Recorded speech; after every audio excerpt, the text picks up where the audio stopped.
Hotline news પર તમે જોઈ રહ્યા છો વાત વિક્રમ વકીલની.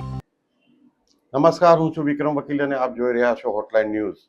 90ના દાયકાની શરૂઆતમાં કાશ્મીરના ટેરરિઝમ પર લખવા માટે હું ગયો હતો કાશ્મીર અને ખીણ વિસ્તારમાં તેમજ ડોડા વિસ્તારમાં બંને જગ્યાએ જઈને મેં ઇનડેપ્થ રિપોર્ટિંગ કર્યું હતું. ગ્રાઉન્ડ ઝીરોથી લગભગ અઠવાડિયું ડોડા વિસ્તારમાં રહ્યો હતો અને અઠવાડિયું ખીણ વિસ્તારમાં રહીને ફર્યો હતો. બંને અલગ અલગ સમયે ગયો હતો. કદાચ એક વખત હું 93માં ગયો હતો અને બીજી વખત 92માં, એક્ઝેક્ટ કોઈ યાદ નથી. પણ બંને વખત જ્યારે હું ગયો ત્યારે એક વસ્તુ મેં મારા પહેલા એપિસોડમાં પણ કહી, તમને આજે બીજો વિડીયો બનાવી રહ્યા છે આપણે, કે મને કાશ્મીરના પ્રોબ્લેમનું તારે પણ કોઈ નજીકના સોલ્યુશન દેખાતું નથી. જે આજે જે હાલત છે ત્યારે પણ હતી. આજે 35 વર્ષ પછી પણ લગભગ સેમ હાલત છે. એ વખતે પણ કાશ્મીરી હિન્દુઓને રીબાઈને મારીને ત્યાંથી ભગાડવામાં આવ્યા હતા. એમને સ્થળાંતર કરવું પડ્યું હતું, ઘરબાર છોડીને જવું પડ્યું હતું, બહેન દીકરીઓ પર બળાત્કાર થયા હતા. આ બધું કરનાર ફક્ત પાકિસ્તાનથી આવેલા આતંકવાદીઓ નહોતા, સ્થાનિક કાશ્મીરીઓ પણ એટલા જ જવાબદાર હતા. અને મેં લખ્યું પણ હતું એ વખતે, અને આજે પણ એ મારી વાતને વળગી રહું છું. આપણે આપણી વાત આગળ ધપાવીએ તો હું જ્યારે જમ્મુથી નીકળીને પહેલી વખત ડોડા ગયો ત્યારે ત્યાં BSFની મદદથી ગયો હતો, કારણ કે ટેક્સીવાળા આવવા કોઈ તૈયાર નહોતા. પછી ત્યાં જઈને હું અલગ થઈ ગયો હતો. એ મેં પહેલા એપિસોડમાં પણ આપને કહ્યું હતું. ત્યાર પછી તો હું લશ્કરના ઘણા બધા ઉચ્ચ અધિકારીઓને મળ્યો, ત્યાં BSFના અધિકારીઓને મળ્યો, પોલીસના ઉચ્ચ અધિકારીઓને મળ્યો, એમની પાસેથી પરિસ્થિતિ જાણી. એ જ રીતે હું સ્થાનિક મુસ્લિમોના ઘરે ગયો, મસ્જિદોમાં ગયો અને આતંકવાદીઓને પણ મળ્યો હતો અને એમની વાત પણ સાંભળી હતી. અને એ આધારે મેં બેલેન્સ રિપોર્ટ લખ્યો હતો. એ મેં જે લખાણ લખ્યું હતું ને એ પાછું હું થોડું વાંચી જાઉં છું, થોડી આપને ખ્યાલ આવે કે શું પરિસ્થિતિ હતી.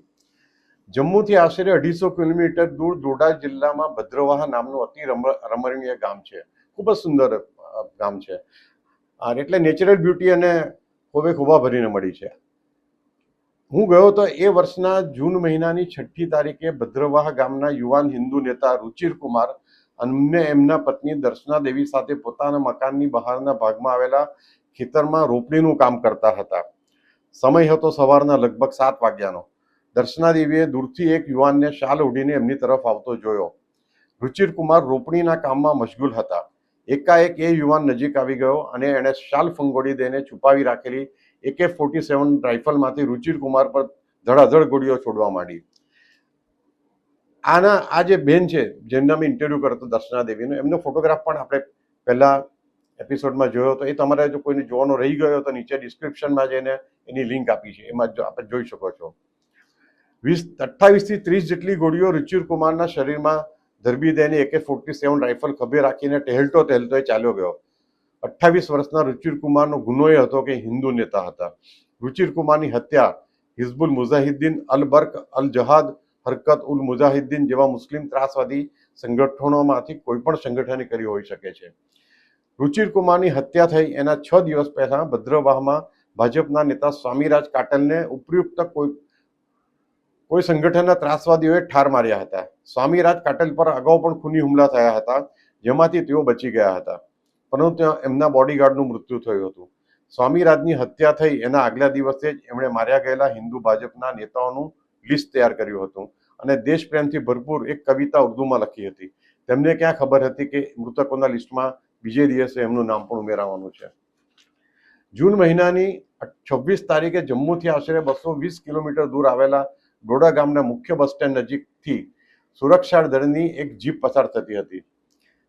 ઇસ્લામિક ત્રાસવાદીએ આ જીપ પર ગ્રેનેડ ફેંક્યો, પરંતુ નિશાન ચૂકી જવાથી ગ્રેનેડ પડ્યો એક મીઠાઈવાળાની દુકાન પર અને દુકાન માલિકના શરીરના ફૂરચા ઉડી ગયા. ધડાકામાં મૃત્યુ પામનારનું નામ હતું સુખદેવસિંહ જમવાલ. જમ્મુ કાશ્મીરમાં ઇસ્લામિક ત્રાસવાદીઓના હાથે મૃત્યુ પામનાર રુચિર કુમાર, સ્વામીરાજ, સુખદેવસિંહ કંઈ પહેલા નથી અને છેલ્લા પણ નથી. આવું મેં 30 વર્ષ પહેલા લખ્યું હતું. આશરે વિચાર કરો, જ્યારથી કાશ્મીરના ખીણ પ્રદેશમાં મુસ્લિમ ત્રાસવાદીઓએ આતંક શરૂ કર્યો છે ત્યારથી ત્યાંના હિન્દુઓ માટે અને નિર્દોષ મુસ્લિમો માટે જીવવું હરામ થઈ ગયું છે. એ જાણીતી વાત છે. કાશ્મીરના ખીણ પ્રદેશના મોટાભાગના હિન્દુઓએ સ્થળાંતર કરવું પડ્યું છે. કાશ્મીરના ખીણ પ્રદેશમાંની ત્રાસવાદની સમસ્યાની વર્તમાન સમસ્યા, ત્યારે મેં લખ્યું હતું, વર્તમાન સમસ્યા વિશે આપણે પાછળથી લંબાણપૂર્વક જોઈશું. પરંતુ છેલ્લા કેટલાક મહિનાઓથી કાશ્મીર સિવાય જમ્મુ વિસ્તારના ડોડા જિલ્લામાં પણ ઇસ્લામિક ત્રાસવાદીઓ જે રીતે સક્રિય બન્યા છે અને એમણે જે રીતનો આતંક મચાવવાનો શરૂ કર્યો છે એ ઘણી ગંભીર બાબત છે. ડોડા જિલ્લામાં એ વર્ષે જાન્યુઆરીથી મે મહિના સુધીમાં ત્રાસવાદીઓએ 137 નાગરિકોને અને સુરક્ષા દળના 49 જેટલા જવાનોની હત્યા કરી હતી. આની સામે ફક્ત 36 ત્રાસવાદીઓ માર્યા ગયા હતા. એ 5 મહિના દરમિયાન ડોડા જિલ્લામાં ત્રાસવાદીઓએ 237 સરકારી મકાનો, 13 સરકારી વાહનો, લાકડાની 21 વખારો અને 8 મંદિરોને સળગાવી નાખ્યા હતા. એ વખતે આ એક પ્રથા બહુ આ એક સિસ્ટમ આતંકવાદીઓની જાણીતી હતી. એઓ આગ લગાડી જતા હતા મકાનો અને મંદિરોને, અને સેંકડો મંદિરો તોડી નાખવામાં આવ્યા છે.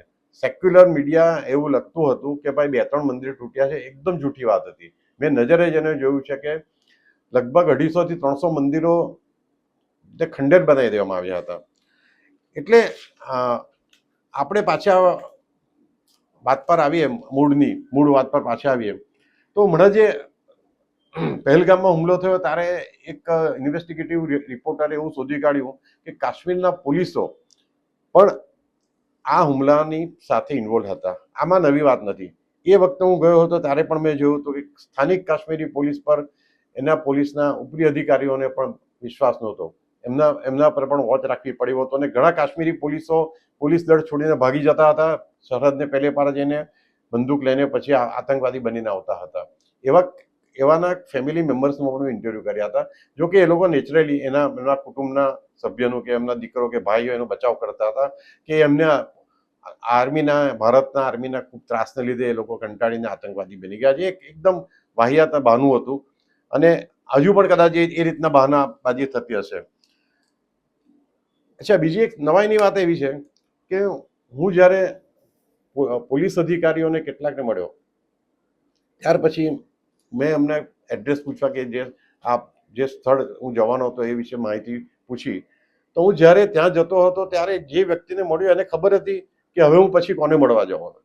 આ બહુ નવાઈ લાગી. મને એમ લાગ્યું હતું કે આતંકવાદીઓનું ઇન્ટેલિજન્સ નેટવર્ક ભયંકર પાવરફુલ છે.